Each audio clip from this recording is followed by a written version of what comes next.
Welcome to the Collage project, and this is for 8th grade. This project is going to be awesome. You're going to pick a person that you want to create, and then you're going to create them using all pieces of magazines. So it can be any colors and things like that. You want to try to match the realistic colors the best that you can, but there can also be like lyrics, words, other things in there as well. You can use ripped paper or you can use cut paper. I chose to do ripped paper for this one because I liked it better. It kind of went quicker and I liked kind of the jagged edges of those. And you can see I did Snoop Dogg here. And you can tell it looks like him. So we're going for realism, but it's not obviously going to be like a drawing or a photograph of him. But we're doing this really cool style inspired by artist Derek Gores. So this is your project write-up. I'm going to walk you through it, and this is one of his pieces right here that he created. You can see he used lots of big words and things like that. I tended not to like that, but that was just my personal opinion. So feel free to use any words and imagery as long as it's appropriate, and especially you want to use words that help deal with your person, help us identify who they are. So the problem is to create a collage of a person in the style of artist Derek Gores with a focus on value. We're also going to focus on texture for this project. So the piece must be at least 60% cut paper. So what I mean by that is you can draw on this, you can paint on this, it can be a mixed media piece, but 60% of it, I want you to do cut paper. And by 60%, I mean, if this was 100, at least like this bigger portion, think about a little bit more than half would have to be at least the cut paper, okay? Another thing is you cannot just cut out an eye that you find in a magazine and use that for an eye. Okay, I want you to actually create it. And you can see that I did that here with Snoop's eyes. Not that you could find his eyes anywhere else, but don't cheat and be like, oh, this is a nose. I'm going to put it on here. Create it with paper. It'll look so much better than if you just put someone else's nose on there. Okay. So for this project, you're going to do 9 by 12. You can do bigger if you want to, but you really want to make sure that you zoom in on whatever subject matter you choose because it'll make it so much easier because it's really hard getting in the tiny places with paper. So your rubric is here and you can read over this, but we're going to look for the range of values in each color. So by this, I mean if you're looking at this in Snoop's face, I added his skin tone in a variety of values. So from light to medium to darker to the darkest. So you want to make sure that you have a range of values in every color that you choose. The degree the subject matter is rendered realistically. Again, this is not going to be like a picture when you're done, but we should be able to tell who it is, if it's someone famous, or should look like a person. Proportionally, it should be set up correctly. The degree of detail and complexity. So we want to think about details, and did you choose a complex image to create? Did you challenge yourself? That's what we're thinking about. And degree of variety of visual textures that you used appropriately. So here we're looking at, you also use some cool textures in the piece. And for visual texture, we're looking for things, it's obviously we're not actually going to be able to feel it. Texture is the way something feels. So visual texture is going to be how something looks like it would feel. Like creating that illusion of that is what we're looking for. And then lastly, an interesting composition and use of space. So think about the rule of thirds that you learned earlier this semester, and think about how you could do that with your space. For example, if you look at this one, what I did with Snoop, I filled up the entire page, and I even took his hoodie off the page right here so that most of the space is filled with him. There's a little bit in the background because I wanted to leave some space to put some kind of cool stuff in the background. And I was going to add more things like this. I decided not to, but he was kind of doing that show at the time. And you can add words, whatever you want to do. But think about how you lay it out. Your self-evaluation is here. Those directions are there. Your teacher can walk you through that on the day you do that. I recommend doing this when you're about 75% done with your project, because that way you have time to actually make the adjustments. If you just do this the day you turn your project in, you don't have any time to make changes and your grade is what it is. Okay, so here is your process, and I have a visual process down here as well, so I'm going to kind of talk to you about that first.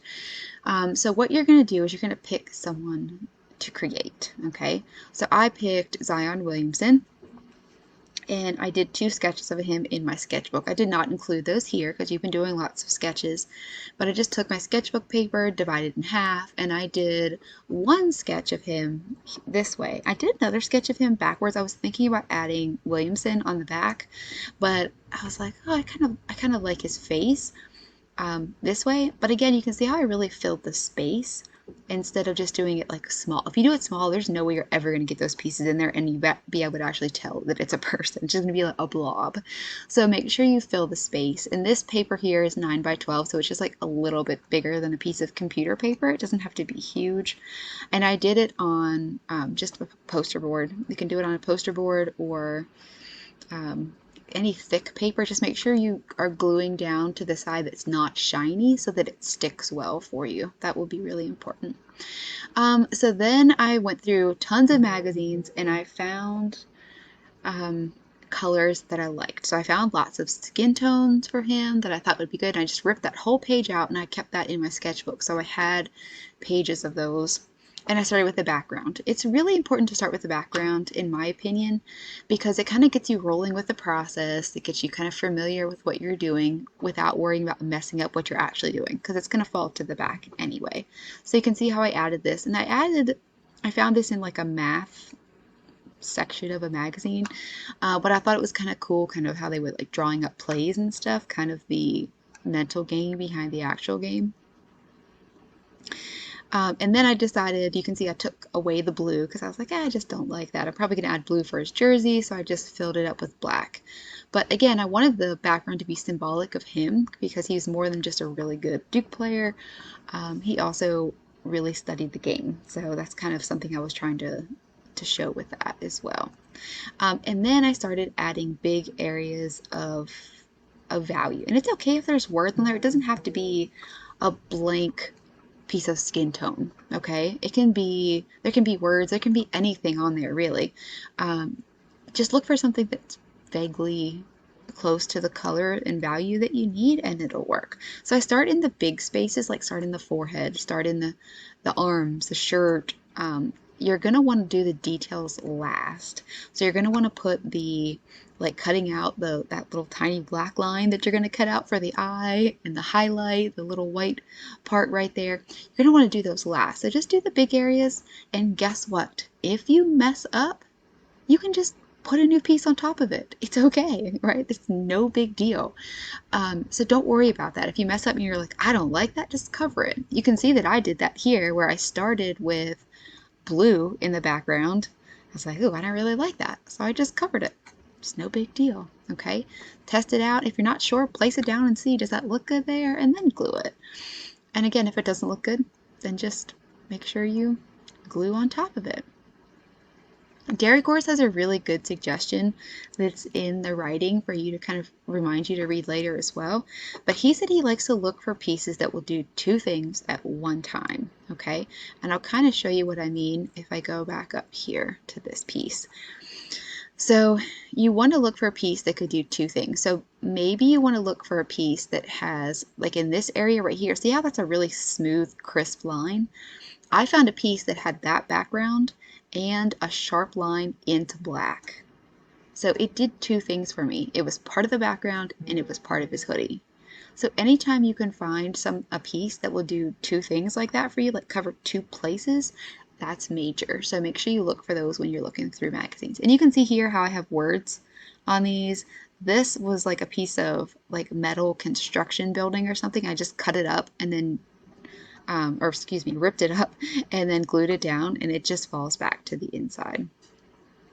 But those little pieces are all just cut paper. Something good too is to use your pencil if you need to kind of like place a tiny piece like the highlights in there, because they can be tricky.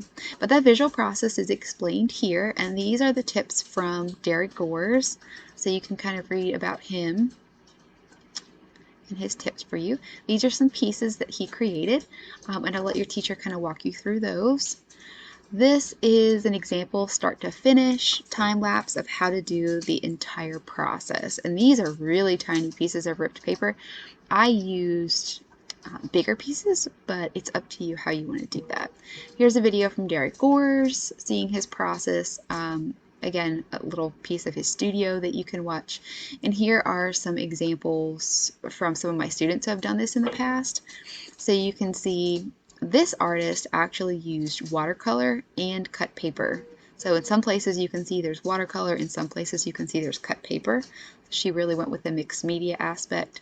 And this artist kind of did the same. She used watercolor for the hands and the face, and then some cut paper for the hair, the flowers, the jewelry, and some different things like that. So this definitely wouldn't work for this project. She'd have to do some more to be at the 60%.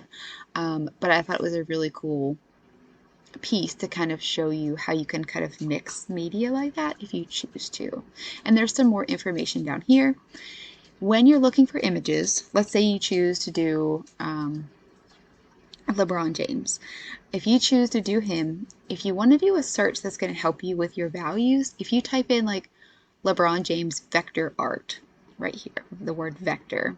So if you look at that, it breaks it down into less value changes. So for example, you have one value here, another value here, another value here. Right? So for his face, you'd only have 1, 2, 3, 4 values.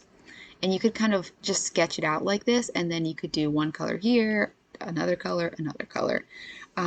So that's really going to help you if you're kind of struggling to see it, to see where those values are. It kind of breaks it down into bigger sections. So I would definitely suggest typing in whoever you're going to do and then vector art. Here's another example of Snoop with vector art.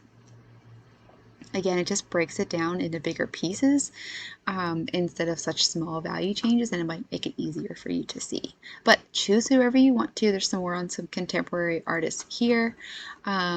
Again, make sure whoever you choose is appropriate, but really just have fun with it. And again, this project is so cool because if you mess up, you can literally just glue another piece on top of it. It's not a big deal.